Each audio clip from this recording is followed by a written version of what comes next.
Dear student, how are you? બધાને સારું હશે. આજે આપણે રાસાયણિક ગતિકી લેક્ચર નંબર 3 પહોંચી ગયા છીએ. એમાં આપણે પોઈન્ટ ઉપર પહોંચ્યા પ્રક્રિયાના વેગને અસર કરતા પરિબળો.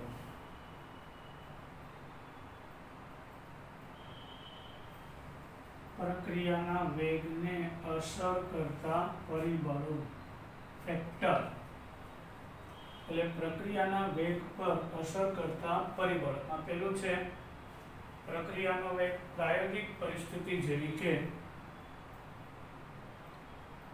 પ્રક્રિયાનો વેગ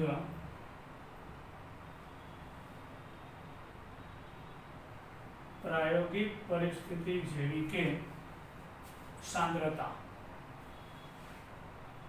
પ્રક્રિયકની સાંદ્રતા, પ્રક્રિયક પ્રવાહી હોય તો અને પ્રક્રિયક વાયુ હોય તો દબાણ ઉપર આધાર રાખશે. આ પહેલું ફેક્ટર. બીજું આવશે તાપમાન,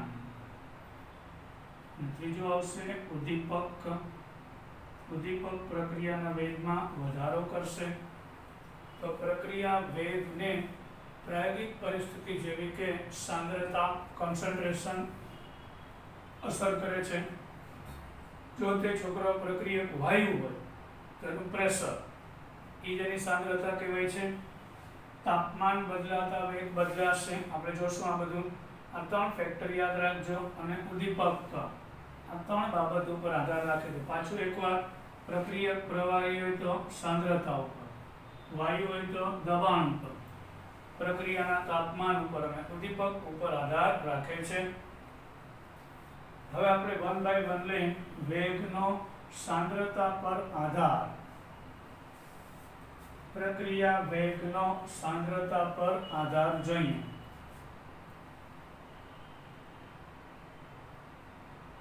પ્રક્રિયા વેગનો સાંદ્રતા ઉપર આધાર રાખે છે.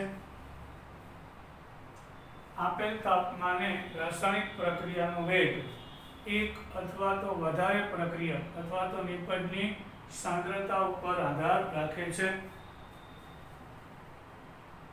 આપેલા તાપમાને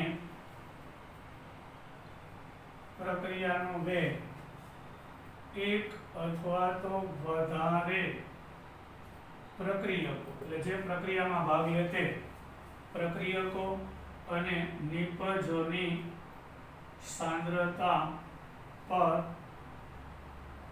આધાર રાખે છે.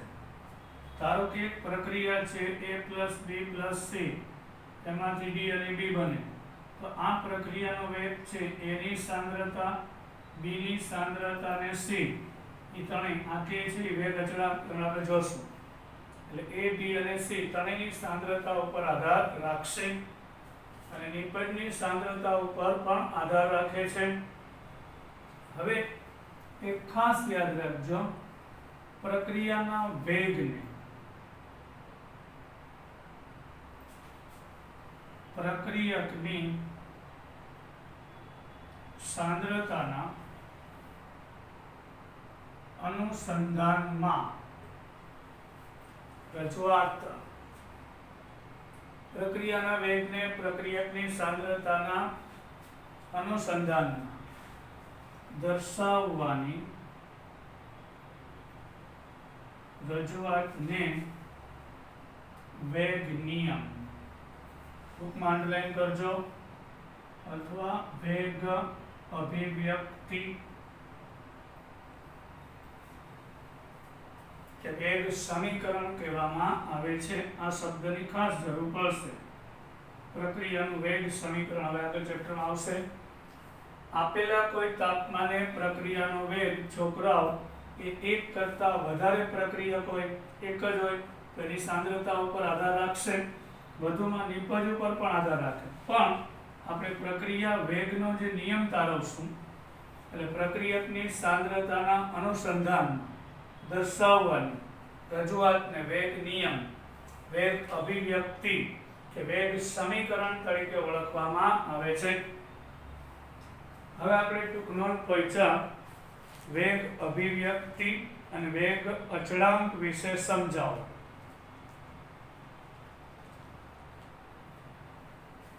કાલે આપણે એક દાખલો શીખ્યા 4.1 એમાં યાદ હોય તો તમને જેમ જેમ સમય પસાર થાય એટલે પ્રક્રિયકની સાંદ્રતા ઘટે તો એનો સરેરાશ વેગ અને ત્વરિત વેગ ઘટતો હતો.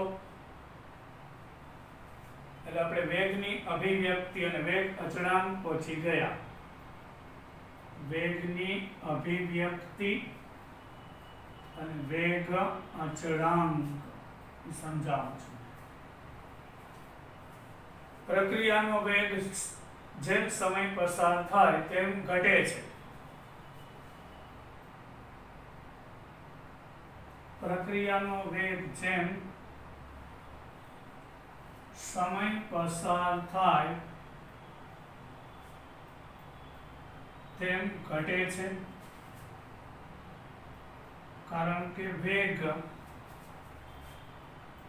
પ્રક્રિયકની સાંદ્રતા પર આધાર રાખે છે. ધારો કે R gives P છે, આ 1 મોલ હોય ત્યારે એનો વેગ વધારે હશે.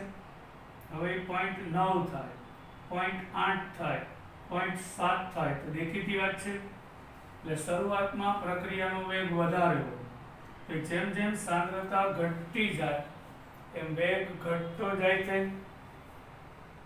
આથી ઉલટું જ્યારે પ્રક્રિયકની સાંદ્રતા વધતી જાય તો વેગમાં વધારો થાય છે. ધારો કે 0.7 મોલ લઈને પ્રક્રિયા કરું છું, એની બદલે 0.8, 0.9 અને 1 મોલ લઉં તો શું થયું? સાંદ્રતા વધી તો વેગ વધે છે. આથી સાબિત થાય પ્રક્રિયાનો વેગ, આથી કહી શકાય કે પ્રક્રિયાનો વેગ પ્રક્રિયકની સાંદ્રતા પર આધાર રાખે છે. પ્રક્રિયાનો પ્રક્રિયા વેગ પ્રક્રિયકની સાંદ્રતા, જેને આપણે કોન્સન્ટ્રેશન કહેશું, તેના ઉપર આધાર રાખે છે. આપણે એક સામાન્ય ઉદાહરણ લઈએ. વ્યાપક સમીકરણ. આપણે વેગ અભિવ્યક્તિ એટલે વેગ નિયમ અને વેગ અચળાંક શીખીએ છીએ. આપણે એક ઉદાહરણ દ્વારા ઘટના સમજીએ. a plus b એમાંથી c અને dd બને છે. કેપિટલ A કેપિટલ B પ્રક્રિયક છે. કેપિટલ C ને કેપિટલ D નિપજ છે. જ્યાં small a small b small d અને સ્મોલ d c એ તત્વ યોગમિતીય ગુણાંક છે.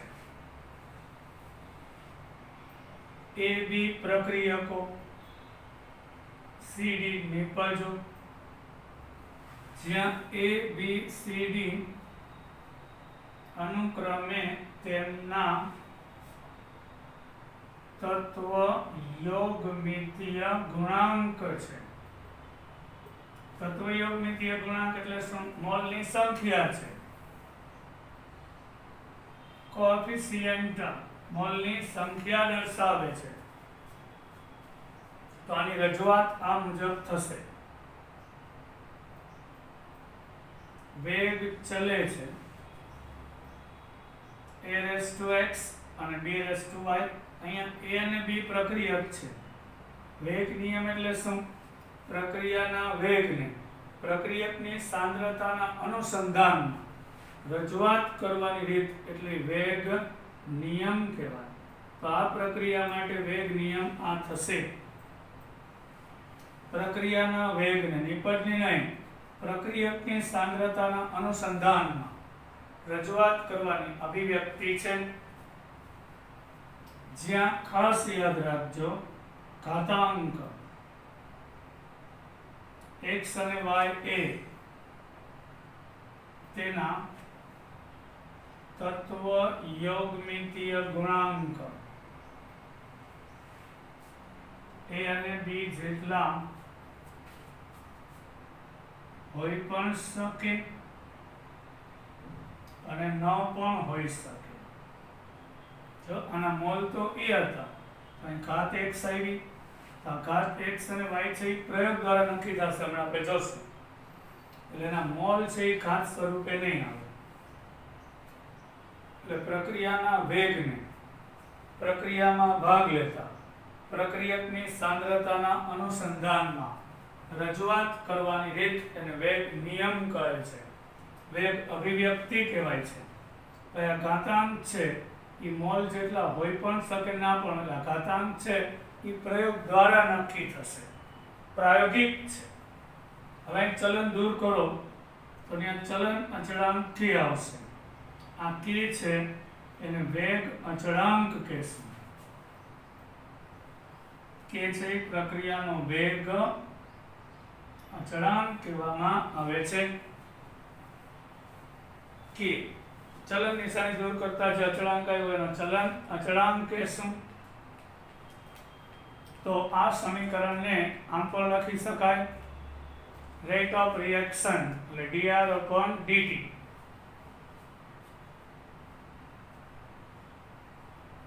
એનું વિકલન વેગ સમીકરણ પણ થાય. આ સમીકરણને આમ પણ લખી શકશું આપણે કે -dr/dt વિકલન સમીકરણ બરાબર કે a⁻x અને b⁻y. આ સમીકરણનું વિકલન સમીકરણ તરીકે ઓળખાય છે. જ્યાં કે છે કીધું સપ્રમાણતા અચળાંકને વેગ અચળાંક કહેવાય. હવે આ જે સંબંધ છે આ છે વેગ છે અને પ્રક્રિયકની સાંદ્રતા, એનો જે સંબંધ આપ્યો એને વેગ નિયમ કે વેગ સમીકરણ કે વેગની અભિવ્યક્તિ કહેવામાં આવે છે. જેમાં પ્રક્રિયાનો વેગ પ્રક્રિયકની સાંદ્રતાના પર્યાયમાં દર્શાવવામાં આવે છે. જેમાં પ્રક્રિયાનો વેગ આ વેગ છે, પ્રક્રિયકની નિપજ નહીં, પ્રક્રિયકની સાંદ્રતા પર્યાયમાં રજૂ કરવામાં આવે છે. આની રજૂઆત થઈ, જેમાં દરેક પર્યાય ઉપર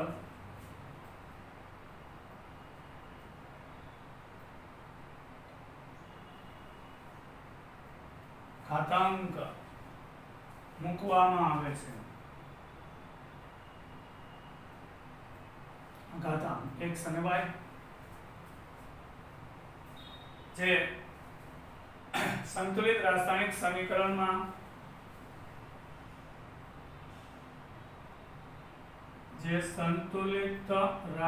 સમીકરણમાં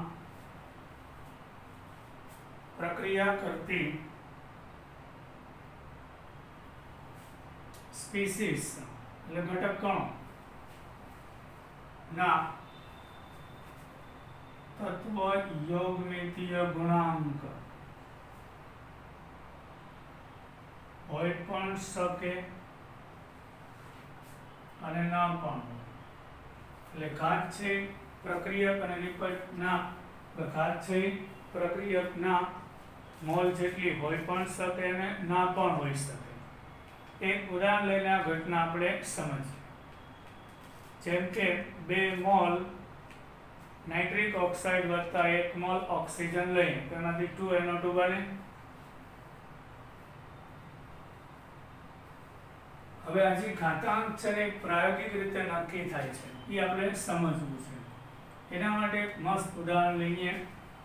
2NO gas plus O2 gas, 2 mole nitric ઓક્સાઇડની ઓક્સિજન સાથે પ્રક્રિયા કરતા તેમાંથી 2NO2 ગેસ બને છે.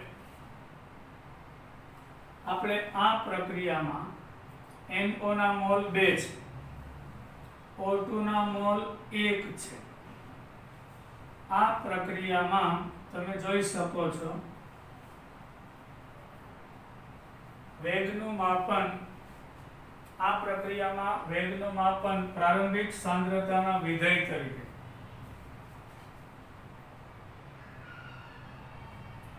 વેગનું માપન કરવું છે ને, પ્રારંભિક સાંદ્રતાના એટલે એની શરૂઆતની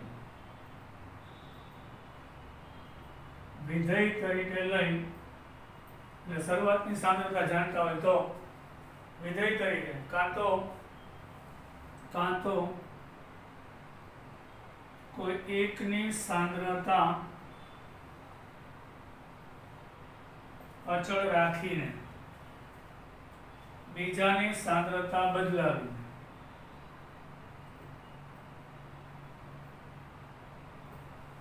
ઘાતાંક નક્કી થાય.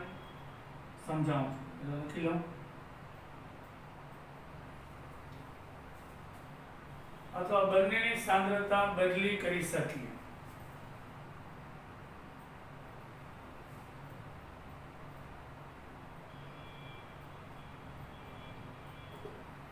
આપણી બુકમાં આવું કીધું તે તમને સમજાવું. હવે આનો વેગ નક્કી કરવો છે, એટલે વેગ નિયમ તારવવો છે, તો બેની શરૂઆતની સાંદ્રતાને ધ્યાનમાં લેવી પડે, અથવા કોઈ એકની સાંદ્રતા અચળ રાખી બીજાની બદલાવી, કાં પેલાની અચળ અને બીજાની બદલાવી, કાં બેની બદલાવીને માપન કરી શકાય. તો પ્રારંભિક સાંદ્રતા સાંભળજો, NO મોલ પ્રતિ લિટર. બુકમાં આમ લખ્યું, એટલે NO ના છેદમાં નહીં, એટલે NO ની સાંદ્રતા મોલ પ્રતિ લિટરમાં એમ, NO ના છેદમાં એમ નહીં, NO ની સાંદ્રતા મોલ પ્રતિ લિટરમાં એમ સમજવાનું છે. હવે વૈજ્ઞાનિકે પ્રયોગ કરેલા હતા, પહેલો, બીજો, ત્રીજો, ચોથો. NO ની સાંદ્રતા 0.30 મોલારિટી રાખી, ત્યારે પ્રારંભિક સાંદ્રતા ઓક્સિજનની મોલ પ્રતિ લિટર 0.30, ત્યારે 0.30 રાખી. બીજા પ્રયોગમાં 0.60 ડબલ કરી, પછી 0.30 કરી અને 0.60. અહીંયા 0.60, ત્યારે બીજી 0.30 રાખી, અચળ રહી. પછી આની 0.60 કરી અને 0.60 કરી. તો આનો વેગ છે, વેગ એટલે મોલ પ્રતિ લિટર પ્રતિ સેકન્ડ. આપણે ભણી ગયા મોલ પ્રતિ લિટર પ્રતિ સેકન્ડ. તો એ ગણતરી કરતા વેગ આવ્યો 0.096, બીજામાં 0.384, ત્રીજા પ્રયોગમાં 0.192 અને ચોથામાં 0.768 આવ્યું. આના ઉપરથી ઘાત નક્કી થશે. આ વૈજ્ઞાનિકે કરેલા પ્રયોગ હતા કે શરૂઆતની સાંદ્રતા આટલી રાખી અને પ્રયોગ કરેલા હતા. પરિણામ જોયા તો એ પરથી સ્પષ્ટ છે કે NO ની સાંદ્રતા બમણી કરીએ અને O2 ની અચળ રાખીએ ત્યારે વેગ 4 ગણો 0.096 માંથી ડાયરેક્ટ 0.0384 થાય છે. O2 ની સાંદ્રતા અચળ રાખી, NO ની બમણી કરી, તો આ વેગ છે અને 4 વડે ગુણો એટલો થાય, 4 ગણો થાય છે. એ સૂચવે છે કે વેગ NO ની સાંદ્રતાના વર્ગ ઉપર આધાર રાખે છે. એટલે વેગ બરાબર k. આની સાંદ્રતા બમણી કરીએ તો વેગ 4 ગણો થાય છે, એટલે NO ની 2 ઘાત નક્કી થઈ ગઈ. આ જ રીતે સમજાય ને, 0.096 ગુણ્યા 4 કરો તો 0.384 થાય. O2 ની સાંદ્રતા અચળ, NO ની બમણી કરી, આની સાંદ્રતા બમણી કરો તો બમણાનો વર્ગ એટલે શું થશે? 4 ગણો થઈ જાય ને વેગ, 2 નો વર્ગ 4 થાય એટલે NO ની ઘાત 2 નક્કી થઈ ગઈ. હવે O2 ની સાંદ્રતા બમણી કરતા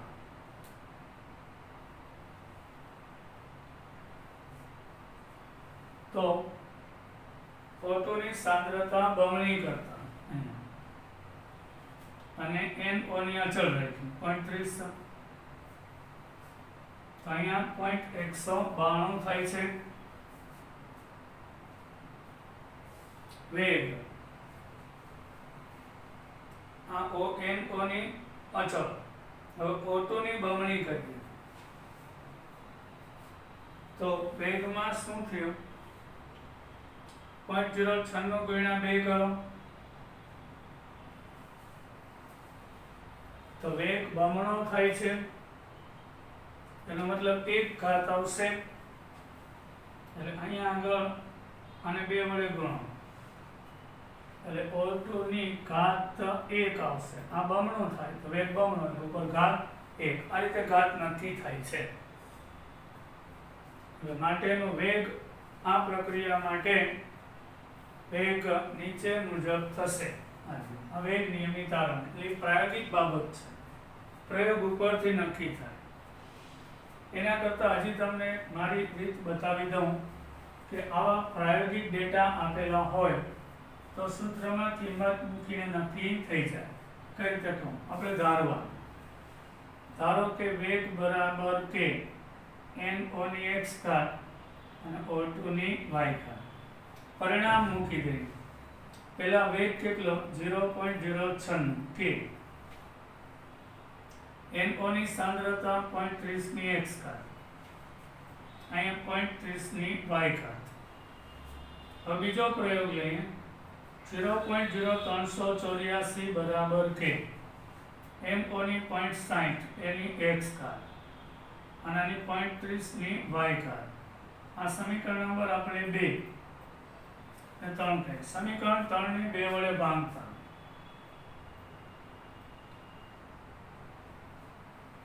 એટલે 0.384 એના છેદમાં 0.096 બરાબર કે 0.60 ની x ઘાત 0.30 ની y ઘાત છેદમાં કે 0.30 ની x અને 0.30 ની y. તો y વાળું ઉડી જાય, 30 કે ઉડી જાય અને અહીંથી આવશે 4 આવશે. તો 0.60 ના છેદમાં 0.30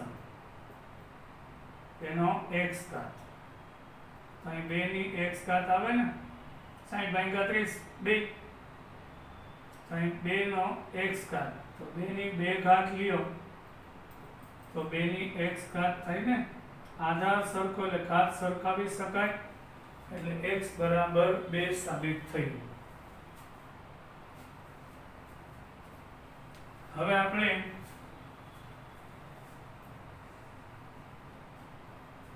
આને અચળ રાખીએ. ત્રીજું સમીકરણ વેગ 0.192 બરાબર કે આ 0.30 રાખીએ અને આ 0.60 કરીએ તો એમાં સમીકરણ 4 ને 2 વડે ભાંગતા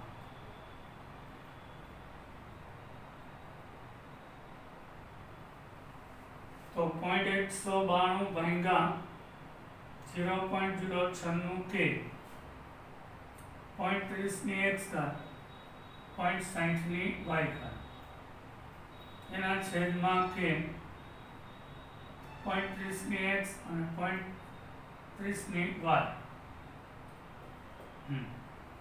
આનો ભાગાકાર 2 આવશે, આવડી જશે.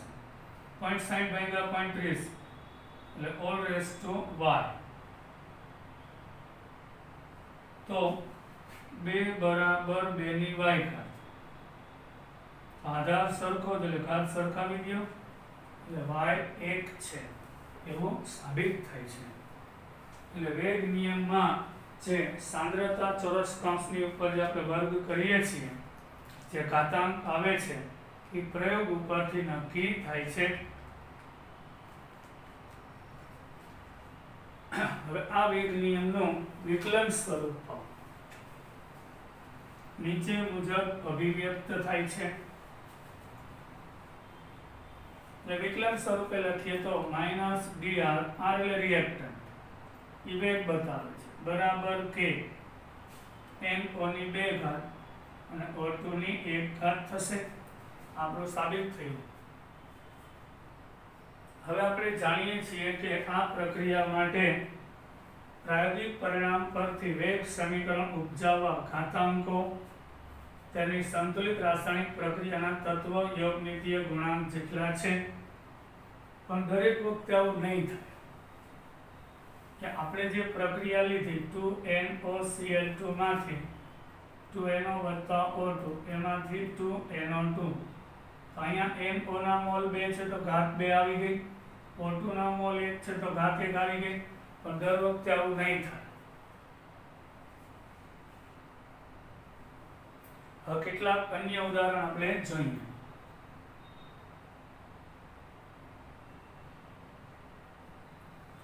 આપણે એક પ્રક્રિયા લઈએ, ક્લોરોફોર્મ વત્તા ક્લોરીન પ્રક્રિયા. ક્લોરોફોર્મ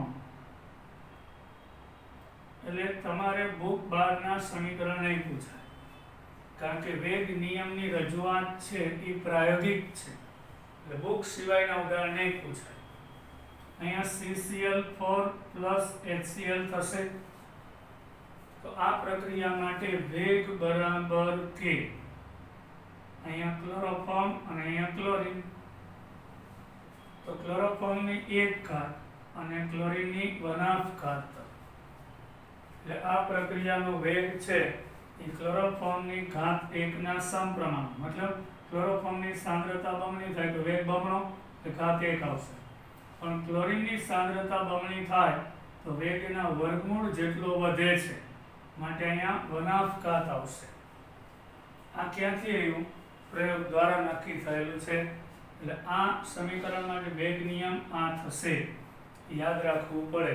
એટલે વેગ નિયમ પ્રાયોગિક બાબત છે, પ્રયોગ કર્યા પછી જ નક્કી થાય, એટલે બુક સિવાયના એકેય તમને પૂછાશે નહીં. બરાબર. હવે આપણે હજી એક ઉદાહરણ લઈએ, એટલે ક્લોરોફોર્મ વત્તા ક્લોરીન. અહીંયા મેળ પડી ગયો. બરાબર, દર વખતે આવું ના થાય. આના માટે જો આના 1 મોલ છે તો ઘાત 1 આવી, આના 1 મોલ છે પણ અહીંયા વર્ગમૂળ આવે છે, 1/2 ઘાત આવે. એટલે ઇથાઇલ એસિટેટ લઈએ, CH3COO, ઇથાઇલ એસિટેટ વત્તા પાણી, તેનાથી કાર્બન ઇથાઇલ એસિટેટ વત્તા પાણી જળ વિભાજન, તો એસિડિક એસિડ અને ઇથેનોલ બનશે. તો આ પ્રક્રિયા માટે વેગ બરાબર કે ઇથાઇલ એસિટેટની 1 ઘાત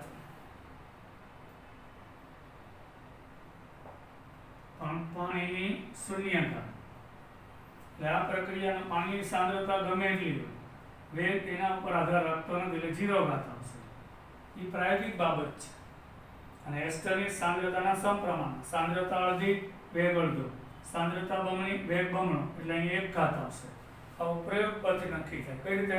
કે આની સાંદ્રતા બમણી કરીએ તો વેગ બમણો થાય, આની સાંદ્રતા અડધી કરીએ તો વેગ અડધો થાય, એના સમપ્રમાણ, એટલે ઘાત 1 આવશે. પછી પાણીની સાંદ્રતા ગમે એટલી વધારો ઘટાડો તો કંઈ ફેર પડતો નથી. એટલે કોઈ પણ, એટલે આ પ્રક્રિયામાં સાંદ્રતા પર્યાયના ઘાતાંક તેના તત્વ યોગમિતીય ગુણાંક જેટલા નથી. આથી આપણે કહી શકીએ, એટલે આ પ્રક્રિયામાં જે પ્રક્રિયકોના ઘાતાંક છે એ પ્રક્રિયકોના તત્વ યોગમિતીય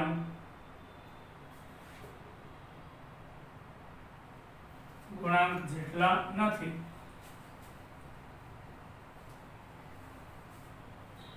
બરાબર, તત્વ યોગમિતીય ગુણાંક જેટલા નથી. આથી આપણે કહી શકીએ આથી આપણે કહી શકીએ કોઈ પણ પ્રક્રિયા માટે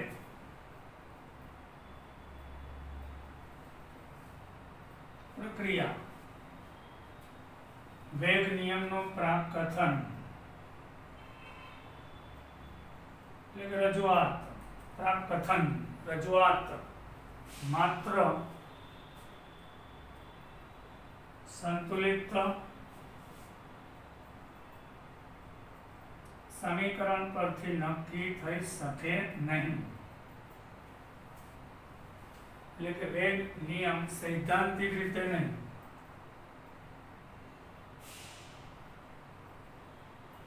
આ વેગ નિયમ હવે લખ્યો તે વેગ નિયમ સૈદ્ધાંતિક રીતે નહીં, સૂત્ર પરથી નહીં, પરંતુ પ્રાયોગિક રીતે નક્કી કરવો જોઈએ.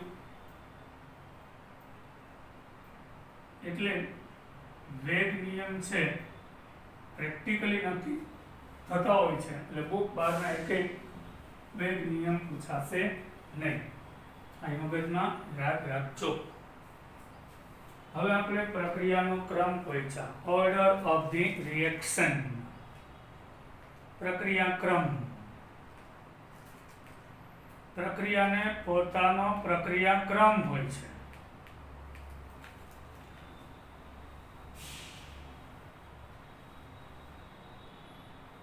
પ્રક્રિયા ક્રમમાં આ વેગ અભિવ્યક્તિ હતી, પછી એમાં ચલન, વેગ અને સાંદ્રતા વચ્ચેનો સંબંધ છે, એમાં ચલન દૂર કર્યું એટલે ત્યાં વેગ અચળાંક મૂક્યો. હવે આપણે પ્રક્રિયાનો ક્રમ, ઓર્ડર ઓફ ધી રિએક્શન. પ્રક્રિયાનો ક્રમ એટલે ઓર્ડર ઓફ ધી રિએક્શન. પ્રક્રિયા કયા ક્રમની છે? પાછો આપણે લઈ લઈએ ધારેલું ઉદાહરણ, વેગ સમીકરણ એટલે વેગ નિયમ, વેગ બરાબર કે a raised to x અને b raised to y છે. ધારે x અને y અહીં મોલ નથી, a વત્તા b cc વત્તા dd, આના મોલ તો સ્મોલ અને સ્મોલ b છે, એ મોલ નથી. અને x અને y એ સૂચવે છે કે a અને b ના સંદર્ભમાં ફેરફાર કેટલે અંશે સંવેદનશીલ છે. a અને b ની સાંદ્રતાના ફેરફાર કેટલા અંશે સંવેદનશીલ છે તે સૂચવે છે. એટલે a ની સાંદ્રતા બમણી કરીશ તો x ઘાત જેટલો વેગ બદલાશે, એની સંવેદનશીલતા. b ની સાંદ્રતા બદલાવીશ ત્યારે y ઘાત જેટલો વેગ બદલાશે. જો x 2 હોય તો a ની સાંદ્રતા બમણી કરો તો અહીં 2 હોય તો 2 નો વર્ગ 4, તો વેગ 4 ગણો થશે. ધારો કે y 1 હોય તો b ની સાંદ્રતા બમણી કરીશ તો 2 ની 1 ઘાત એટલે વેગ બમણો થશે. આ મુજબ એટલે કેટલા સંવેદનશીલ છે તે બતાવે છે. હવે x plus y આજે ઘાતાંકનો સરવાળો,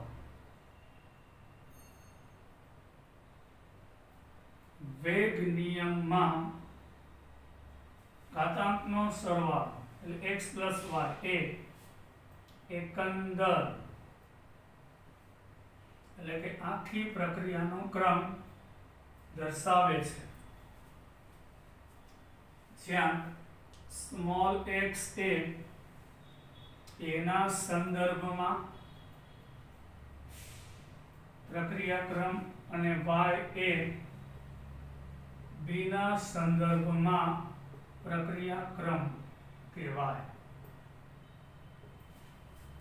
x છે એના સંદર્ભમાં પ્રક્રિયાક્રમ, y છે b ના સંદર્ભમાં પ્રક્રિયાક્રમ અને બેયનો ટોટલ એટલે કુલ પ્રક્રિયાક્રમ કહેવાય. એટલે પ્રક્રિયા વેગ અભિવ્યક્તિમાં એટલે કે પ્રક્રિયા વેગ અભિવ્યક્તિમાં પ્રક્રિયકની સાંદ્રતાના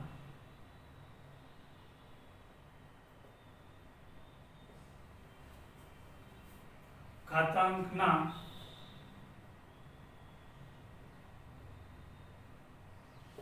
સરવાળાને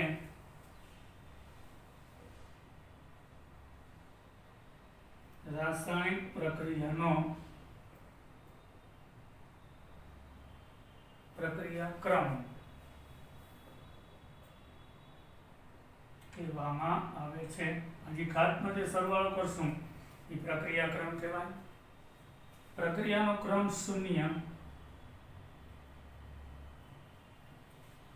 1, 2, 3 પૂર્ણાંક અપૂર્ણાંક હોઈ શકે.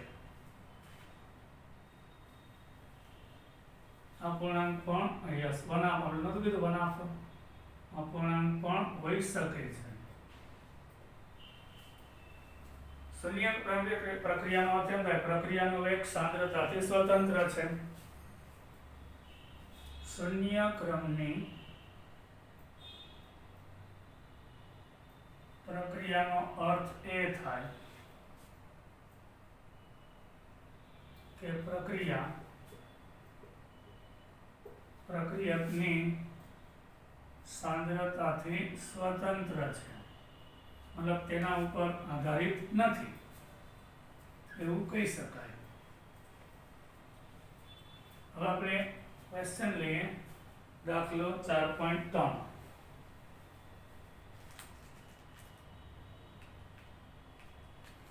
પ્રક્રિયાઓ કે જેની વેગ અભિવ્યક્તિ નીચે મુજબ છે તેનો એકંદર પ્રક્રિયાક્રમ જણાવો. શૂન્યક્રમિક પ્રક્રિયાનો અર્થ શું થાય? ધારો કે કોઈ પ્રક્રિયા માટે વેગ બરાબર r/0 છે તો કોઈ પણ સંખ્યાની 0 ઘાત એટલે 1 થઈ જાય. તો વેગ છે એ પ્રક્રિયકની સાંદ્રતા ઉપર આધાર રાખતો નથી એવું કહી શકાય. ત્યારે શૂન્યક્રમ હોય તો હવે આપણે દાખલો પહોંચી ગયા છોકરાઓ 4.3.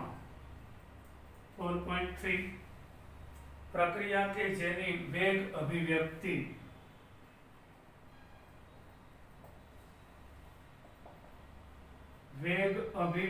એટલે શું? વેગ નિયમ a વેગ બરાબર k a⁻1 અને b⁻3/2 છે. અને બીજું b બરાબર વેગ બરાબર k એની 3/2 ઘાત અને b ની -1/2 ઘાત છે. તો આ પ્રક્રિયાનો એકંદર પ્રક્રિયાક્રમ જણાવો. તો પહેલા આપણે a માટે લઈએ. વેગ બરાબર k a⁻1 અને b⁻3/2 1/2 + 3/2 અહીં લસા 2 થાય એટલે 1 + 3/2 એટલે 4/2 એટલે 2 થશે. એટલે આ પ્રક્રિયા જોયું ઘાતનો સરવાળો કરો એના સંદર્ભમાં 1 બીના સંદર્ભમાં 3/2 તો ટોટલ પ્રક્રિયાક્રમ એકંદર પ્રક્રિયાક્રમ તો કે 1/2 + 3/2 આધાર અહીંયા છેદ સરખો છે એટલે 1 + 3/2 એટલે 4/2 એટલે 2 એટલે આ પ્રક્રિયા દ્વિતીય ક્રમની છે. આ પ્રક્રિયા દ્વિતીય ક્રમની. હવે બી લઈએ. વેગ બરાબર k આ ઘાત ક્યાંથી આવી? પ્રયોગ ઉપરથી. સૈદ્ધાંતિક નથી પ્રાયોગિક નક્કી થાય. 3/2 અને -1 આનો લસા 2 થાય એટલે 3 - 2/2 એટલે 1/2 એટલે 0.56 એટલે આ પ્રક્રિયા અડધા ક્રમની છે. આ પ્રક્રિયાનો ક્રમ 1/2 છે એવું કહી શકાય.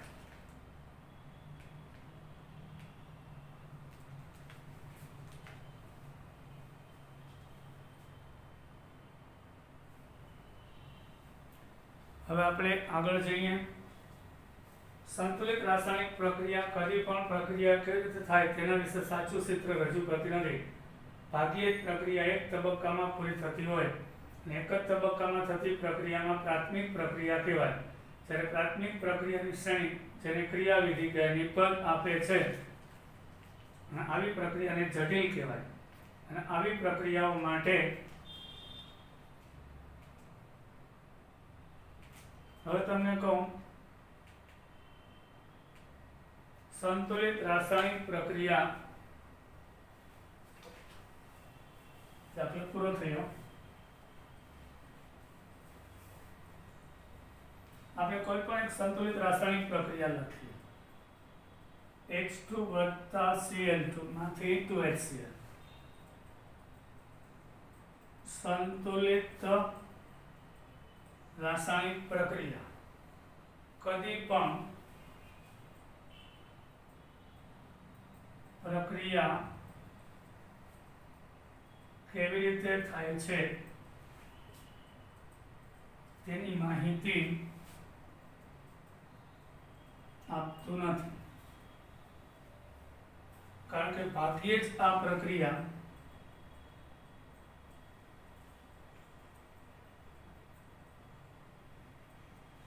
એક તબક્કામાં પૂરી થતી હોય છે. હવે ખાસ યાદ રાખજો, જે પ્રક્રિયા એક જ તબક્કામાં પૂર્ણ થાય તેને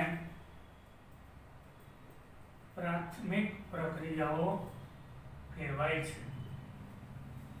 મોસ્ટ ઓફ સંતુલિત સમીકરણ પરથી આપણને મિકેનિઝમ પ્રક્રિયા કઈ રીતે થાય તેનો ખ્યાલ નહીં આવે. ભાગ્યે જ આ પ્રક્રિયા એક તબક્કામાં થતી હોય છે અને જે પ્રક્રિયા એક તબક્કામાં થાય તો એને પ્રાથમિક પ્રક્રિયા કહેવાય. જ્યારે પ્રાથમિક પ્રક્રિયાઓની શ્રેણી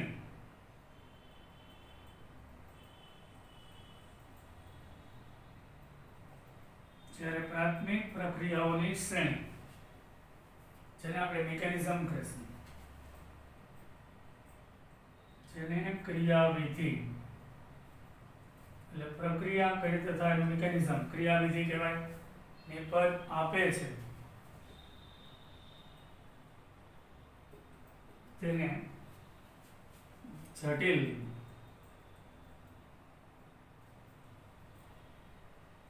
પ્રક્રિયાઓ કહેવામાં આવે છે.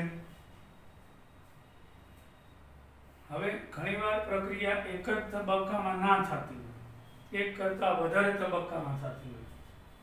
ધારો કે A માંથી B બને, B માંથી C અને પછી D નિપજ બને, તો આ 3 તબક્કે થઈ. તો આવી પ્રક્રિયાને જટિલ પ્રક્રિયાઓ એટલે આવા એક તબક્કાની શ્રેણી રચાય. એટલે એક તબક્કામાં ને એક કરતા વધારે તબક્કામાં થાય તો એને આપણે જટિલ કોમ્પ્લેક્સ પ્રક્રિયાઓ કહીશું. આવી પ્રક્રિયાઓ ક્રમિક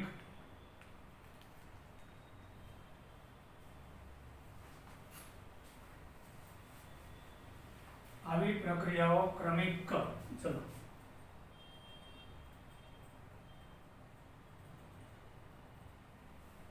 ક્રમિક જેમ કે ઉદાહરણ પણ બુકમાં આપ્યું છે, જેમ કે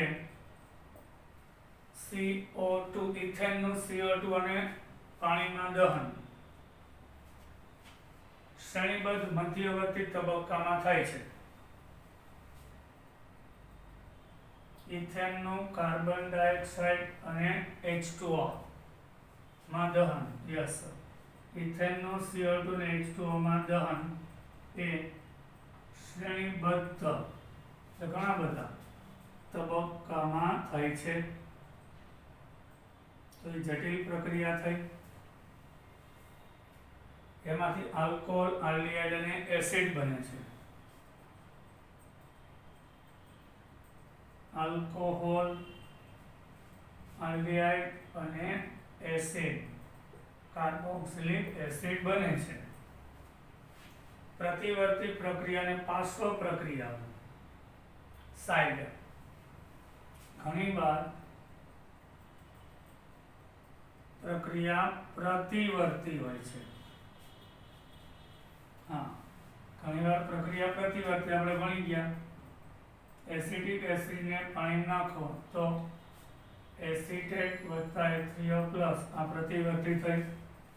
ઘણીવાર પાર્શ્વ એટલે સાઈડ, એટલે મુખ્ય નિપજ તો બનતી હોય એવી સાઈડમાં બીજી નિપજ બનતી હોય, તો એને પાર્શ્વ સાઈડ પ્રક્રિયા પણ બનતી હોય છે. જેમ કે ફિનોલનું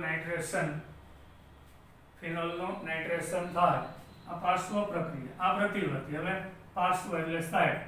મુખ્ય પ્રક્રિયાની સાથે ચલો ફિનોલ છે એનું નાઇટ્રેશન થાય, સાંદ્ર HNO3 સાંદ્ર સલ્ફ્યુરિક એસિડ વડે, તેમાં ઓર્થોનાઇટ્રોફિનોલ તો બનતું હોય છે, ભેગું પેરા પણ બને છે. અહીંયા જોઈએ બે પેરેલલ પ્રક્રિયા થઈ, ઓર્થો અને પેરા બે સાથે બને છે. તો આવી રીતે પણ પ્રક્રિયાઓ થતી જોવા મળે છે.